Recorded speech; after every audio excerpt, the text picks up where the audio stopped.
نحمده ونصلي ونسلم على رسوله النبي الكريم وعلى آله وأصحابه أجمعين. اللهم صل على سيدنا ومولانا محمد وعلى آل سيدنا ومولانا محمد وبارك وسلم صلاة وسلاما كثيرا كثيرا. توفیق الہی اپنے مرشد پاک کی برکت سے عشاء کی اس نشست میں فضائل ایمان کا درس چل رہا ہے. اللہ تعالی اس درس کی برکت سے ہمارے ایمان کی حفاظت فرمائے اور موت تک قبر تک اللہ ہمارے ایمان کو سلامت رکھے. ایمان کی خصلتیں اور اس کی خصوصیات کے بارے میں، صفات کے بارے میں بات چل رہی ہے. یہ حدیث مبارکہ جس پر گزشتہ کئی روز سے بات چل رہی تھی، اس میں اللہ کے حبیب صلی اللہ علیہ وسلم نے فرمایا کہ مومن کی حالت تو یہ ہے کہ قرآن کریم نے اس کو اپنی بہت سی نفسانی خواہشات پر عمل کرنے سے روک رکھا ہے. دوسری حدیث مبارکہ ہے، اس کے راوی حضرت ابو سعید خدری رضی اللہ تعالی عنہ روایت کرتے ہیں کہ رسول اللہ صلی اللہ علیہ وسلم نے ارشاد فرمایا، دنیا میں مومنین کی تین قسمیں ہیں. دنیا میں مومنین کی تین قسمیں ہیں. نمبر ایک، وہ لوگ جو اللہ اور اس کے رسول پر ایمان لائے، پھر انہوں نے کسی قسم کا شک نہیں کیا. ایمان لائے اور ایمان لانے کے بعد کسی قسم کا شک نہیں کیا، اور اپنے اموال اور جانوں کے ساتھ اللہ کے راستے میں جہاد کیا. اور یہ پہلی قسم کے لوگ وہ صحابہ کی جماعت ہے کہ جو اللہ کے حبیب صلی اللہ علیہ وسلم پر اور اللہ پر ایمان لائے، پھر اپنا تن من دھن سب کچھ دین کے لیے، اللہ کے رسول کے لیے سب کچھ لٹا دیا، سب کچھ اللہ کے راستے میں خرچ کر دیا، جان کی بازی بھی لگائی، مال بھی لگایا، اور کسی طرح سے پیچھے نہیں ہٹے. دوسرے فرمایا کہ وہ مومنین جن سے لوگوں کو اپنی جانوں کے بارے میں امن حاصل ہے، یعنی دوسرے لوگ ان کے شر سے بچے ہوئے ہیں، ان کی طرف سے خیر پہنچتی ہے، دوسروں کو ان کی ذات سے امن حاصل ہوتا ہے، کسی کے لیے اذیت کا باعث نہیں، کسی کے لیے تکلیف کا باعث نہیں.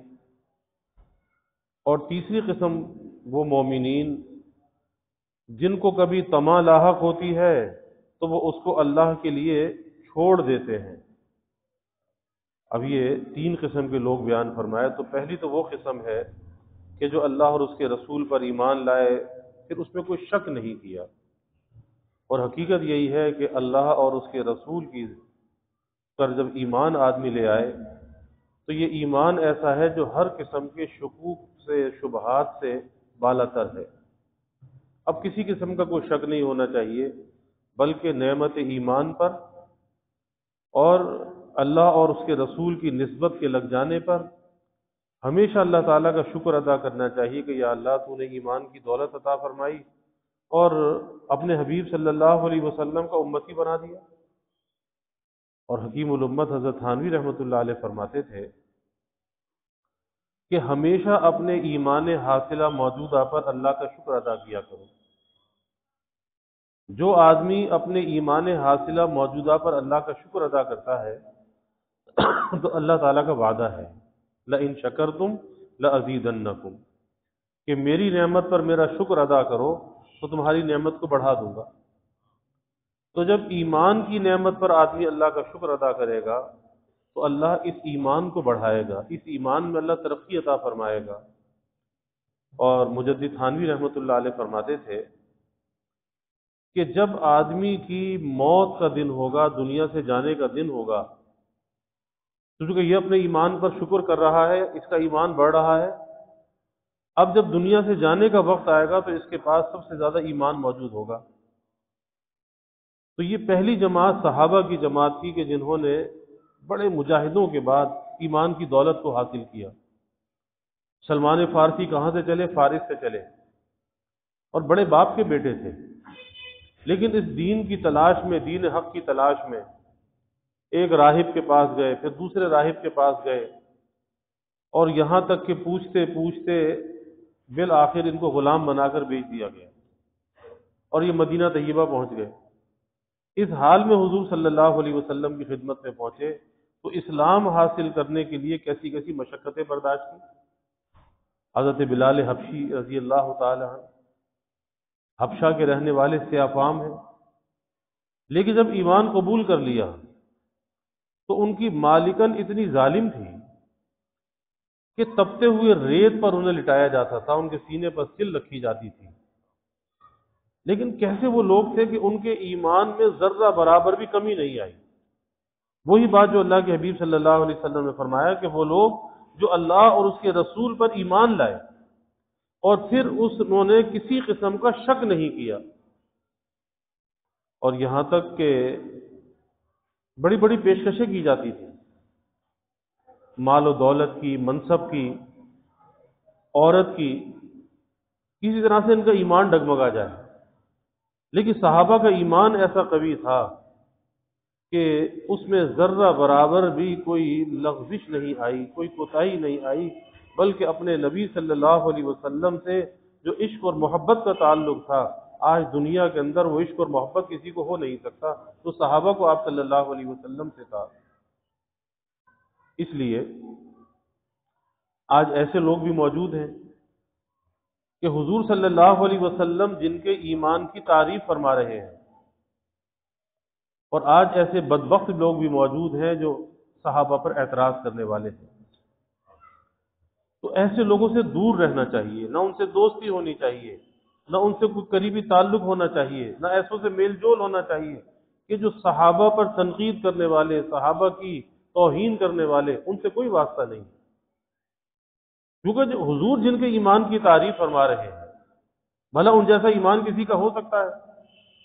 اللہ نے قرآن میں جن کے ایمان کی گواہی دی، جن کے لیے اپنی رضا کے پروانے عطا کیے، اور پھر اگر صحابہ کے بارے میں کسی کے اندر شک پیدا ہو جائے تو یاد رکھیے کہ ہمارے اور حضور صلی اللہ علیہ وسلم کے درمیان اگر کوئی واسطہ اور وسیلہ ہے وہ صحابہ کا واسطہ ہے، اور اگر اس واسطے سے کسی کو شک میں مبتلا کر دیا جائے پھر ہمارے ایمان کا کیا بنے گا؟ پھر قرآن کا کیا بنے گا؟ پھر نبی کی سیرت کا کیا بنے گا؟ نبی کی تعلیمات کا کیا بنے گا؟ وہ تو سب صحابہ کے واسطے سے منتقل ہوئی ہے، اور اس واسطے کے اندر اگر شک اور شبہات کو پیدا کر دیا گیا تو پھر کیا بنے گا؟ اس لیے ایسے لوگوں سے بچنا چاہیے، دور رہنا چاہیے کہ اس زمانے کا یہ بہت بڑا فتنہ ہے۔ تو پہلی بات یہ ہے کہ اللہ اور اس کے رسول پر ایمان لائے، یہ پہلی قسم کے لوگ ہیں۔ پھر انہوں نے کسی قسم کا شک نہیں کیا، اور اپنے اموال اور جانوں کے ساتھ اللہ کے راستے میں جہاد کیا، نہ جان کی پرواہ کی، نہ مال کی پرواہ کی۔ صدیق اکبر رضی اللہ تعالیٰ کتنے بڑے مالدار شخص تھے، لیکن آپ صلی اللہ علیہ وسلم کے قدموں میں اپنا سارا مال نثار کر دیا، غلاموں کے خریدنے میں خرچ کر دیا، یہاں تک کہ جب بلال حبشی رضی اللہ عنہ کو خرید کر آزاد کیا تو اس کے عوض میں جہاں مال دیا وہاں پر اپنا ایک بہت ہی قابل ایک ان کا ملازم تھا جو سارے کاروبار کو سنبھالتا تھا، کاروبار کو چلاتا تھا، یعنی گویا کہ ان کا وہ جنرل مینیجر تھا۔ کہا کہ یہ بھی دینا پڑے گا، اتنا مال بھی دینا پڑے گا، کہا منظور ہے، دے دیا۔ یہ نہ سوچا کہ کاروبار کیسے چلے گا، بس کہ بلال حبشی کو آزاد کرانا ہے، اور آزاد کرا کر حضور صلی اللہ علیہ وسلم کے پاس لے آئے تو لوگوں نے بڑے تانے دیے، کہا کہ یہ تو جی بڑا خسارے کا سودا کر لیا کہ اپنا اتنا قابل آدمی دے دیا اور ایک حبشی غلام کے لیے۔ سیاہ فام غلام کے لیے اتنا قابل آدمی دے دیا سارے کاروبار کو چلانے والا۔ تو اللہ نے سورۃ العصر نازل فرمائی، والعصر ان الانسان لفی خسر۔ اللہ نے کہا کہ زمانے کی قسم کھا کے کہا تمام انسان خسارے میں ہے، تمام انسان خسارے میں ہے، کتنا ہی مال و دولت والا، اختیار والا، اقتدار والا، کوئی بھی ہے خسارے میں ہے۔ لیکن آگے تخصیص فرمائی الا الذین آمنوا وعملوا الصالحات، اس خسارے سے بچا ہوا کون ہے؟ اللہ پر جو ایمان لایا اور ایمان کے ساتھ اس نے عمل صالح کیا، اور پھر اس کے بعد تواصی بالحق اور تواصی بالصبر، وتواصوا بالحق وتواصوا بالصبر، یہ جو امر بالمعروف کرتا رہا اور نہی عن المنکر کرتا رہا، یعنی خود بھی نیکی پر چلتا رہا، دوسروں کو نیکی کی طرف بلاتا رہا، خود بھی برائی سے بچتا رہا، دوسروں کو برائی سے بچاتا رہا، تو یہ چار قسم کے لوگ اللہ نے ان کو استثناء دے دیا کہ بھئی یہ چار قسم کے لوگ تو خسارے سے بچے ہوئے ہیں، باقی سب کے سب خسارے کے اندر ہیں۔ تو یہ صحابہ کی شان تھی۔ حضرت عثمان ابن عفان رضی اللہ تعالی کتنا مال اللہ کے راستے میں خرچ کیا کہ غزوہ تبوک کا زمانہ آیا، اور اس وقت سخت گرمی کا زمانہ تھا۔ آپ صلی اللہ علیہ وسلم نے غزوہ تبوک کا اعلان فرما دیا، اور سخت گرمی کے اندر کھجور کی جو فصل ہے وہ پک کر تیار ہوتی ہے، اور وہی ساری سال کی آمدنی کا گزر بسر ہوتا ہے، اس کا ذریعہ وسیلہ وہی ہوتا ہے۔ جیسے ہمارے خطے کے اندر کھجور کی فصل ہے، جب اترتی ہے تو سارے سال کا ان کا وسیلہ یہی ہوتا ہے۔ اس وقت حضرت عثمان رضی اللہ تعالی عنہ نے 100 اونٹ مال سے بھرے ہوئے لائے، پھر 200 اونٹ لائے، پھر 300 اونٹ لائے، اور وہ آپ صلی اللہ علیہ وسلم کی خدمت میں پیش کر دی۔ آپ کا قلب اطہر اتنا خوش ہوا، آپ نے فرمایا کہ اب عثمان جو چاہے کرے، اس پر کوئی پکڑ نہیں، جو چاہے کرے۔ اتنا آپ کا دل خوش ہوا، اتنی اللہ کے راستے میں اپنی مال سے مدد کی۔ اسی طرح اپنی جانوں کے نذرانے پیش کی، کہ جس طرح سے صحابہ نے اپنی جانوں کے نذرانے پیش کیے، ایسی مثال دنیا میں کوئی پیش نہیں کر سکتا۔ تو صحابہ سے محبت رکھنی چاہیے، دل کے اندر ایک عقیدت ہونی چاہیے، صحابہ کو اپنا محسن سمجھنا چاہیے کہ یہ ہمارے محسن ہیں، ساری امت کے یہ محسن ہیں، کہ جنہوں نے اللہ کے حبیب صلی اللہ علیہ وسلم سے دین کو سیکھا اور اس دین کو اسی اصل حالت کے اندر امت میں منتقل کیا۔ آج اگر ہمارے پاس دین محفوظ ہے، اس میں ہمارا کوئی کمال نہیں ہے، صحابہ کی قربانیاں ہیں، ان کی قربانیوں کے طفیل میں دین آج محفوظ ہے۔ ہمارا کیا کمال ہے؟ ہمارے پاس تو ایک بنی بنائی چیز ہمیں مل گئی، ہم تو عبداللہ عبد الرحمن کے گھر میں پیدا ہو گئے۔ تو یہ پہلی جماعت صحابہ کی جماعت ہے، اور دوسری وہ جماعت ہے ایمان والے بندوں کی، مومنین کی، کہ جن سے لوگوں کو اپنی جانوں کے بارے میں امن حاصل ہے۔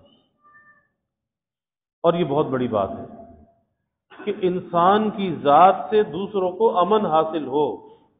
اللہ کے حبیب صلی اللہ علیہ وسلم اس کی تعریف فرما رہے ہیں۔ اور امن کب حاصل ہوتا ہے؟ امن جب حاصل ہوتا ہے کہ جب انسان اس دین کے تقاضوں کو پورا کرتا ہے، اپنے ایمان کے تقاضوں کو پورا کرتا ہے۔ اور ایمان کا تقاضا کیا ہے؟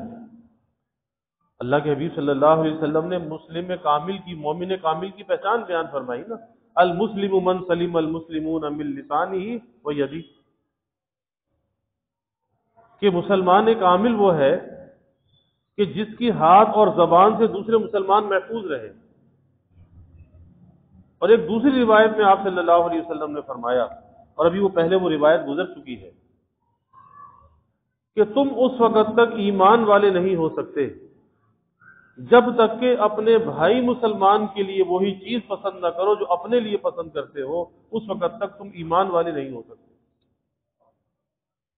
تو پتہ یہ چلا کہ اپنی ذات سے لوگوں کو امن دینا چاہیے، لوگوں کے حق میں راحت رساں بننا چاہیے، اپنی اذیت سے، چاہے وہ اذیت ہاتھ کے ذریعے ہو یا زبان کے ذریعے ہو یا اشاروں کے ذریعے سے ہو، کسی کی غیبت کر کے ہو، کسی پر الزام لگا کر ہو، کسی پر بہتان لگا کر ہو، لیکن کسی کی دل آزاری نہیں کرنی چاہیے، دل آزاری سے بچنا چاہیے۔ اور پھر اس اچھے اخلاق کی جو ابتدا ہے یہ اپنے گھر والوں سے ہونی چاہیے کہ گھر والوں کے ساتھ رویہ کیا ہے، گھر والوں سے برتاؤ کیا ہے، کہ آیا اس کے گھر والوں کو اس سے امن حاصل ہے یا نہیں۔ حضرت ڈاکٹر عبدالحی صاحب عارفی نور اللہ مرقدہ حکیم الامت حضرت تھانوی رحمۃ اللہ علیہ کے اجل خلفاء میں سے تھے، ہجرت کر کے کراچی تشریف لائے۔ تو ایک مرتبہ حضرت کے ایک مرید نے اطلاع احوال کیا، اپنا حال بیان کیا، کہا کہ حضرت آپ کی برکت سے، آپ کی دعا سے 12 تسبیح کا جو ذکر ہے وہ پورا ہو رہا ہے۔ اب اللہ والوں کی نظر اس پر نہیں ہوتی کہ کون کتنا ذکر کر رہا ہے۔ حکیم الامت حضرت تھانوی رحمۃ اللہ علیہ بھی یہ بات فرماتے تھے کہ میں یہ نہیں دیکھتا کہ کون کتنی تہجد پڑھتا ہے، کتنے نفل پڑھتا ہے، کتنی تلاوت کرتا ہے، کتنا ذکر اذکار کرتا ہے، میں یہ نہیں دیکھتا۔ میری نظر تو اس پر ہوتی ہے کہ اس کی ذات سے کسی کو تکلیف تو نہیں پہنچ رہی، یہ لوگوں کے حق میں موذی بنا ہوا تو نہیں ہے، تو میری نظر تو اس پر ہوتی ہے۔ اور ظاہر ہے حضرت عارفی نور اللہ مرقدہ اسی چمن کا ایک پھول تھے، حضرت تھانوی رحمۃ اللہ علیہ کے چمن کا، وہیں سے تربیت پائی تھی۔ آج کوئی شیخ ہو کہے گا ماشاءاللہ جی ماشاءاللہ، بہت استقامت کی بات ہے، پابندی سے آپ ذکر کر رہے ہیں، لیکن وہاں پر نظر اس پر نہیں تھی۔ حضرت عارفی نے کیا فرمایا؟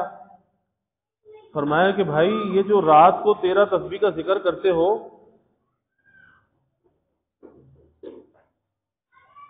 یہ جو رات کو 13 تسبیح کا ذکر کرتے ہو، تو یہ دن کے 12 گھنٹے میں نظر بھی آتا ہے یا نہیں آتا؟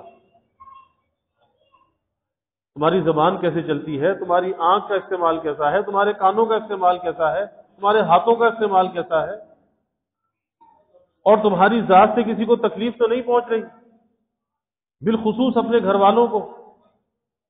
کیونکہ جو انسان کا محکوم ہوتا ہے، ماتحت ہوتا ہے، اسی کو زیادہ دبایا جاتا ہے، اسی کو زیادہ ستایا جاتا ہے، اور سب سے زیادہ محکوم کون ہوتی ہے؟ بیوی ہوتی ہے۔ سارا غصہ ادھر ادھر کا بیوی پہ نکل جاتا ہے، لیکن حساب تو دینا پڑے گا نا، حساب تو دینا پڑے گا۔ اللہ کو درگزر پسند ہے، یہ نہیں دنیا جہاں کی ٹینشن، کاروبار کی، لینے کی، دینے کی، کوئی بیماری کی، کوئی پریشانی، اور سارا غصہ بیوی پر، کیونکہ محکوم ہے نا، ماتحت ہے، محکوم ہے۔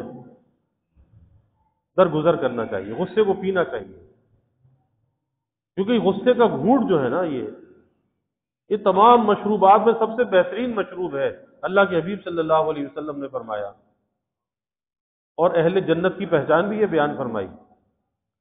قرآن میں کہا نا اعدت للمتقین، کہ اللہ نے جنت جو بنائی ہے متقین کے لیے بنائی ہے۔ اب متقین کون ہے؟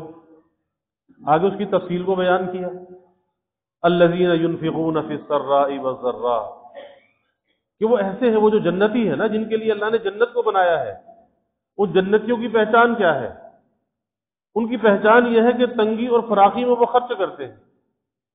الذین ينفقون فی السراء والضراء، اور آگے کیا فرمایا؟ والکاظمین الغیظ، غصے کو پینے والے ہیں۔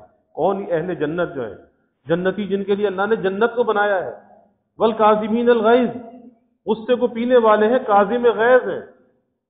یہ نہیں کہا کہ غصہ نہیں آتا، غصہ تو آتا ہے، لیکن پی جاتے ہیں، ضبط کر جاتے ہیں۔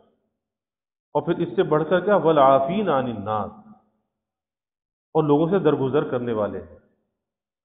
پھر آگے اللہ تسلی دیتا ہے واللہ یحب المحسنین، اللہ ایسے نیکوں سے محبت کرتا ہے، یہ اللہ کے پیارے بن جاتے ہیں، یہ جنتی بھی ہیں، اللہ کے پیارے بھی ہیں، کہ تنگی میں، فراخی میں خرچ کرتے ہیں، غصہ آتا ہے تو غصے کو پی جاتے ہیں، لوگوں سے درگزر کرتے ہیں۔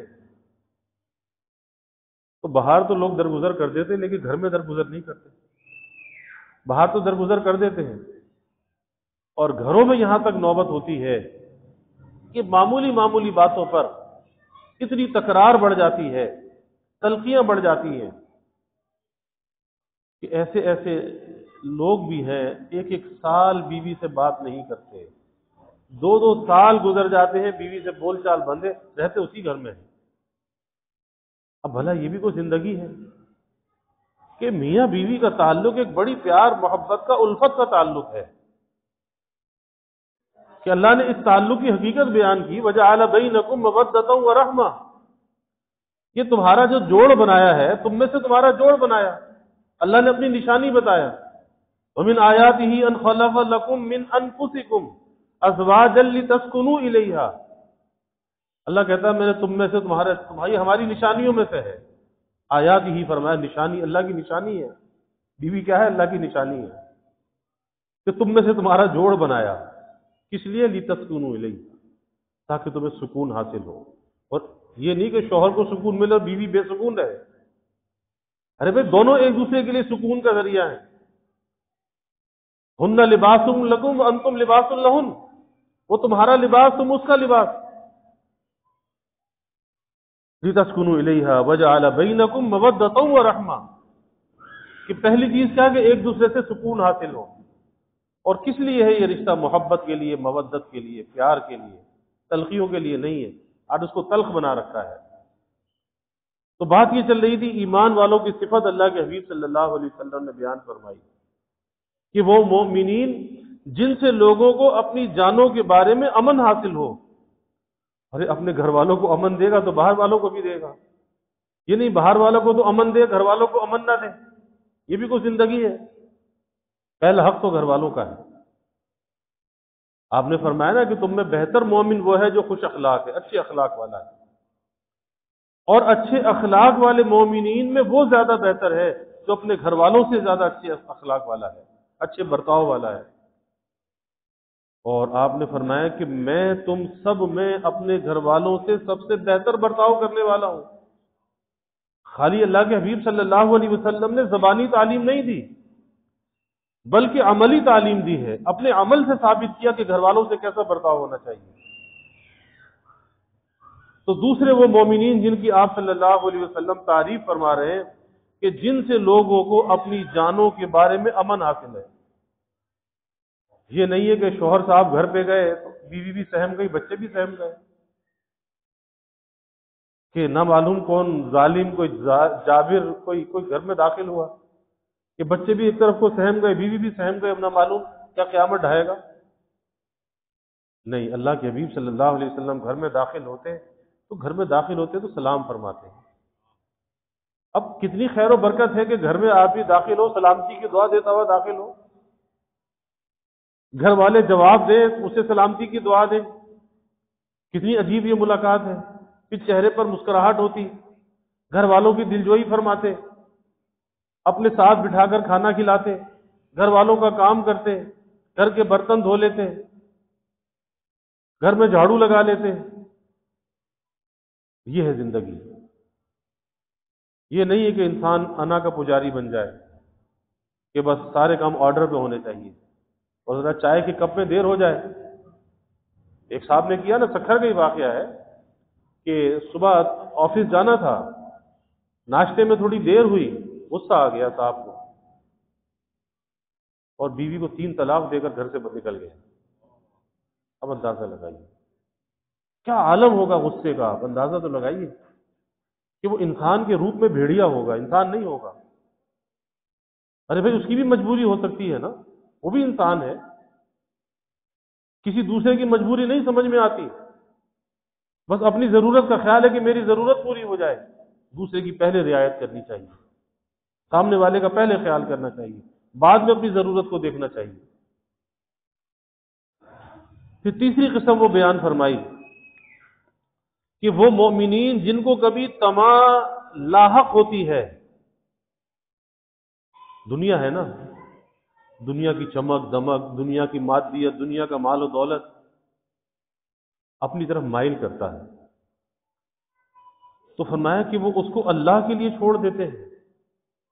یعنی یہ دنیا کے اندر میلانات ہیں، تقاضے ہیں، دنیا اپنی طرف کھینچتی ہے، کہ بھائی جھوٹ بول کر سودا بیچ دے، کوئی ملاوٹ کر دے، کوئی کم تول لے، کوئی کہیں کم ناپ لے،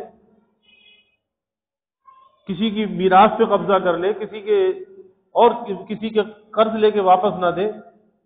100 قسم کی باتیں ہوتی ہیں، 100 خرابیاں ہوتی ہیں۔ لیکن وہ مومنین جو تیسری قسم اللہ کے حبیب صلی اللہ علیہ وسلم نے بیان فرمائی کہ انہیں لالچ تو آتی ہے، طمع تو آتی ہے، لیکن پھر آخرت کا دھیان بھی آ جاتا ہے کہ ارے اگر دنیا میں کچھ کیا تو وہاں حساب بھی تو دینا پڑے گا، اور وہاں حساب میں مال و دولت تو ہوگا نہیں، پیچھے والے عیش کر رہے ہوں گے، 3 دن ہوں گے تو باپ کو سب بھول جائیں گے، باپ کے مال پہ عیش کریں گے۔ تو اپنی زندگی میں اپنے معاملات کو صاف کرنا چاہیے، جو لینا ہے، جو دینا ہے، اپنی زندگی میں اپنا بوجھ ہلکا کر لیں۔ تو طمع اور لالچ تو ہوتی ہے، یہ میلانات تو اندر ہیں، لیکن اس کے پیچھے نہیں جاتے، ان کے اندر اللہ کا ڈر اور خوف بھی ہوتا ہے، اللہ کے لیے اس کو چھوڑ دیتے ہیں، اس ایسے نفع کو جس سے اللہ ناراض ہوتا ہو، ایسا فائدہ، ایسا نفع جس سے اللہ ناراض ہو، اللہ کے لیے اسے چھوڑ دیتے ہیں، اور اللہ کو یہ بہت پسند ہے۔ اللہ ہمیں ایسے مومنین میں سے بنا دے کہ جس سے لوگوں کو امن حاصل ہو، اور جو اپنی خواہشات پر رب کی خواہشات کو غالب کرنے والے ہوں۔ وآخر دعوانا الحمدللہ رب العالمین، الحمدللہ رب العالمین والعاقبۃ للمتقین والصلاة والسلام علی اشرف الانبیاء والمرسلین۔ اللہم صل علی سیدنا و مولانا محمد وعلی آل سیدنا و مولانا محمد وبارک وسلم۔ ربنا آتنا فی الدنیا حسنہ وفی الآخرۃ حسنہ وقنا عذاب النار۔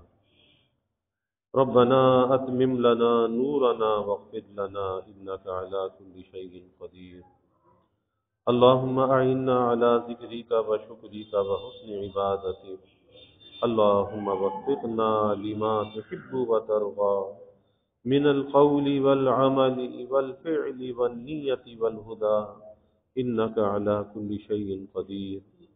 اللہم ارزقنا حبک وحب حبیبک صلی اللہ علیہ وسلم۔ اللہم ارزقنا شہادۃ فی سبیلک واجعل موتنا ببلد رسولک۔ یا اللہ، یا رحمان، یا رحیم، یا کریم، یا ارحم الراحمین، یا اکرم الاکرمین۔ یا اللہ ہمارے گناہوں کو معاف فرما، یا اللہ ہماری خطایا سے درگزر فرما، یا اللہ اپنی محبت معرفت عطا فرما، اپنی رضا والی زندگی یا اللہ نصیب فرما، رضا والے کاموں کی توفیق عطا فرما، صحابہ کی محبت عظمت ہمارے دلوں میں پیدا فرما، ان کے نقش قدم پر یا اللہ چلنے والا بنا، اپنے نبی کے ساتھ ہمیں وفا کا تعلق نصیب فرما، آپ کی غلامی میں جینے اور مرنے کی توفیق عطا فرما۔ یا اللہ ہمیں ختم نبوت کا ادنا سا سپاہی بنا، اور ناموس رسالت کا، ناموس صحابہ کا یا اللہ ہمیں محافظ بنا۔ یا اللہ سب کے دلوں کے نیک ارادوں کو، تمناؤں کو از غیب پورا فرما، سب کی حاجات کو پورا فرما، سب کی پریشانیوں کو دور فرما، بیماریوں سے یا اللہ حفاظت فرما، ہر ناگہانی بلا اور مصیبت سے یا اللہ حفاظت فرما، زمینی آسمانی آفات سے یا اللہ حفاظت فرما، موذی امراض سے یا اللہ حفاظت فرما۔ یا اللہ سب کے علم میں، عمل میں، رزق میں خوب خیر و برکت فرما، ابواب رزق یا اللہ کشادہ فرما، رزق ظاہر بھی عطا فرما، رزق باطن بھی عطا فرما۔ یا اللہ رزق حلال عطا فرما، آسان عطا فرما، برکت والا عطا فرما، کبھی کسی کو مخلوق کا محتاج نہ بنا، ہمیشہ اپنے در کا سائل اور بھکاری بنا، اپنے در کا منگتا اور سوالی بنا، اپنے غیر سے یا اللہ ہماری امیدوں کو قطع فرما، اپنی ذات عالی کا یقین ہمارے دلوں میں پیدا فرما۔ یا اللہ ہر امید کو تیری ذات سے وابستہ کرنے والا بنا۔ یا اللہ ایمان کی ترقی، اعضاء کی سلامتی عطا فرما، ہر محتاجی سے، معذوری سے ہماری حفاظت فرما۔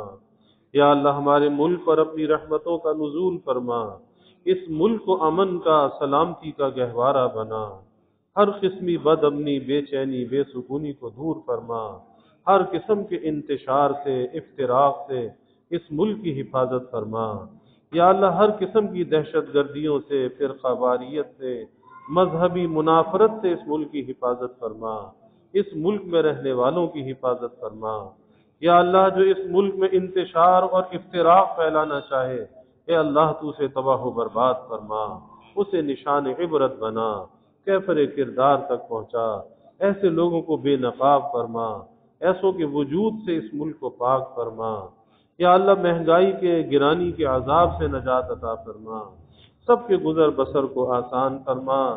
یا اللہ سب کے سفید پوشی کے بھرم کو قائم فرما، کسی کو مخلوق کے آگے رسوا نہ فرما، مخلوق کے آگے سوال کی ذلت سے بچا، عزت آبرو والی زندگی عطا فرما، ستاریت والی زندگی عطا فرما، اپنی مدد کو، تائید و نصرت کو ہمارے شامل حال فرما۔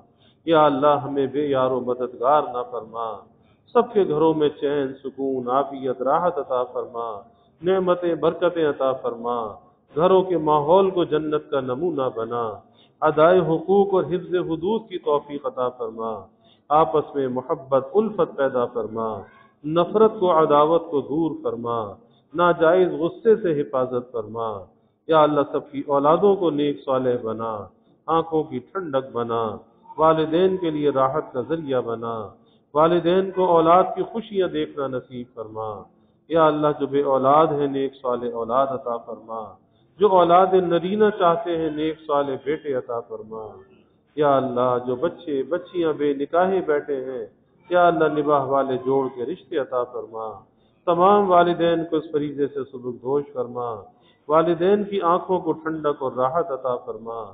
یا اللہ جو ہم نے مانگا وہ بھی عطا فرما، جو نہ مانگ سکے وہ بھی عطا فرما، ہمیشہ اپنے سے مانگنے والا بنا، ہمیشہ ہماری دعاؤں کو قبول فرما، اپنی بارگاہ میں مستجاب الدعوات بنا۔